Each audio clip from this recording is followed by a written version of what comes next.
आज जब मैं बाबा के पास वतन में गई तो वहां पर बहुत सारे बच्चे पहुंचे हुए थे। बाबा हमको दृष्टि दे रहे थे और हम बाबा से दृष्टि ले रहे थे। बाबा भी देख रहे थे, हम भी देख रहे थे। तो बाबा ने पूछा, तुम क्या देख रहे हो? और बाबा ने कहा कि जैसा जैसा स्थान पर जाना होता है वैसी ड्रेस धारण करनी पड़ती है। तो तुम बच्चों के एक है साकारी रूप, एक है आकारी रूप और एक है निराकारी रूप। तो कहा जब तुम अव्यक्त वतन में आते हो तो ड्रेस चेंज करके आओ ना। अगर तुम जिस स्थान पर जाते हैं तुम्हारे वो ड्रेस नहीं है तो कैसे पहुंचोगे? एक तो ये बुद्धि में याद रखो कि जाना कहाँ है, और दूसरा मुझे कौन सी ड्रेस धारण करनी है। कहा जब साकार वतन में कर्म करते हो, जो भी कुछ भी करते हो, तो तुम्हारा साकारी रूप होता है।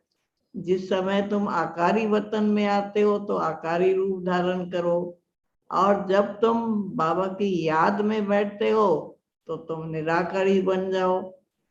कहा कि तुम बच्चों को ये तीन रूप, ये तीन साधन और तीन ड्रेस तुमको मिली हुई है। जब चाहो, जैसे कहते हैं ना, शारीरिक रूप से जैसी ड्रेस डालना चाहे तो डाल देते हैं। ऐसे ही बाबा ने कहा कि आत्मा की अव्यक्ति रूप है, निराकारी रूप है और एक तुम्हारा साकारी रूप है। रहते तो साकारी दुनिया में हो, लेकिन अब तो तुमको ये नॉलेज है ना कि हमको आकारी बनना है और निराकारी भाग को याद करने के लिए निराकारी रूप धारण करना है। उसके बाद बाबा ने बोला कि वर्तमान समय तुम्हारी जो मूर्त होनी चाहिए वो दिव्य मूर्त होनी चाहिए। तुम्हारे चेहरे से वो दिव्यता दिखनी चाहिए। तो बाबा ने कहा कि दिव्यता को मूर्त को बनाने के लिए अपने मुंह में दिव्यता हो, रूहानियत हो, दिव्य गुण हो, तब तुम्हारी जो मूर्त है वो दिव्य बन जाएगी। तो बाबा ने कहा जब भी तुमको कोई देखेगा तो उसको तुम्हारी वो दिव्य मूर्त दिखाई देगी। जैसे हमारे ब्रह्मा बाबा थे, तो ब्रह्मा बाबा को जब भी हम देखते थे तो बाबा की मूर्त से कितना वो दिव्य मूर्ति दिखाई देती थी। फिर बाबा ने सुनाया कि बच्चों को इसमें ही मुश्किलात आती है। तो कहा कि अगर तुम बच्चे अपने पुरुषार्थ में आगे बढ़ना चाहते हो तो दिव्य मूर्त बनते जाओ। इसलिए बाबा ने कहा जैसे किसी दर्पण में चीज देखते हैं तो दर्पण में देखने के लिए कोई मेहनत नहीं करनी पड़ती है। तो कहा तुम सब बच्चे भी एक दर्पण बन जाएंगे जिसमें कोई भी आपको दिखेगा तो तुम्हारी दिव्य मूर्त दिखाई देगी। तो बाबा ने ये बताया। फिर बाबा को भोग स्वीकार कराया, सबकी तरफ से याद प्यार दिया। जिन जिन्होंने विशेष भोग लगाया था उनकी विशेष याद बाबा को दी। बाबा ने कहा बच्चे कहाँ भी रहते हैं, कितना भी दूर रहते हैं, लेकिन बाप को नहीं भूलते हैं। तो कहा कि देखो तुम्हारा मेरे साथ तीन संबंध है, बाप, टीचर, सतगुरु। तो बाबा ने पूछा कि तुम बच्चों को कौन सा रूप याद रहता है? बाप, टीचर, सतगुरु में कौन सा दिन, कौन सा रूप याद रहता है? तो बाबा ने कहा अगर बाप याद है तो पालना याद है, अगर टीचर याद है तो पढ़ाई याद है, और अगर सतगुरु याद है तो बाबा की जो सबको इस समय पर अब बाबा बच्चों को रोज श्रीमत देता है वो उनको याद है। तो मैंने कहा बाबा ज्यादा बच्चों को बाप याद रहता है, लेकिन सतगुरु वाले दिन सतगुरु याद आता है।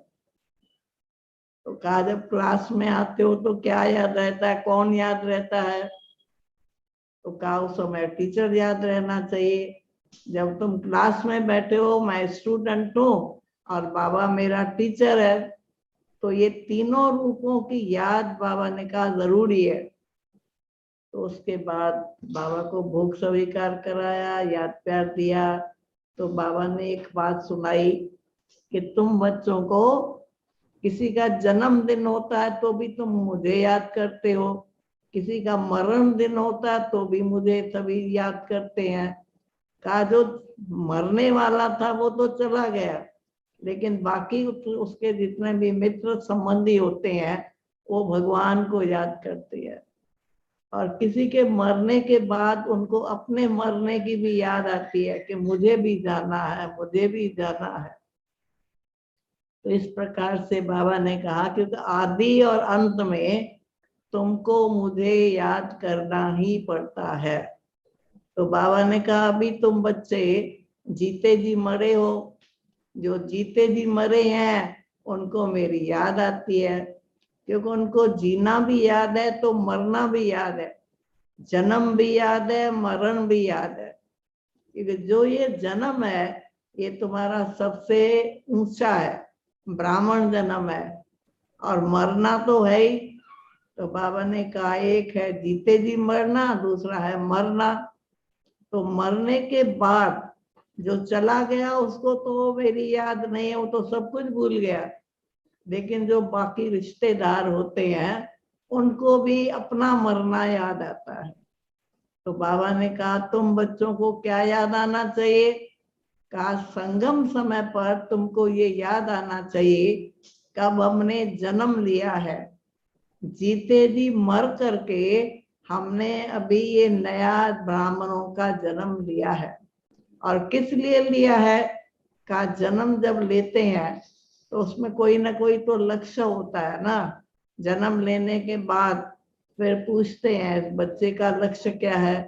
तो तुम बच्चों को जब ये जन्म मिलता है तो लक्ष्य भी अपना याद रहना चाहिए कि हमको बाबा ने ये जो ब्राह्मण जन्म दिया, मेरा लक्ष्य क्या है।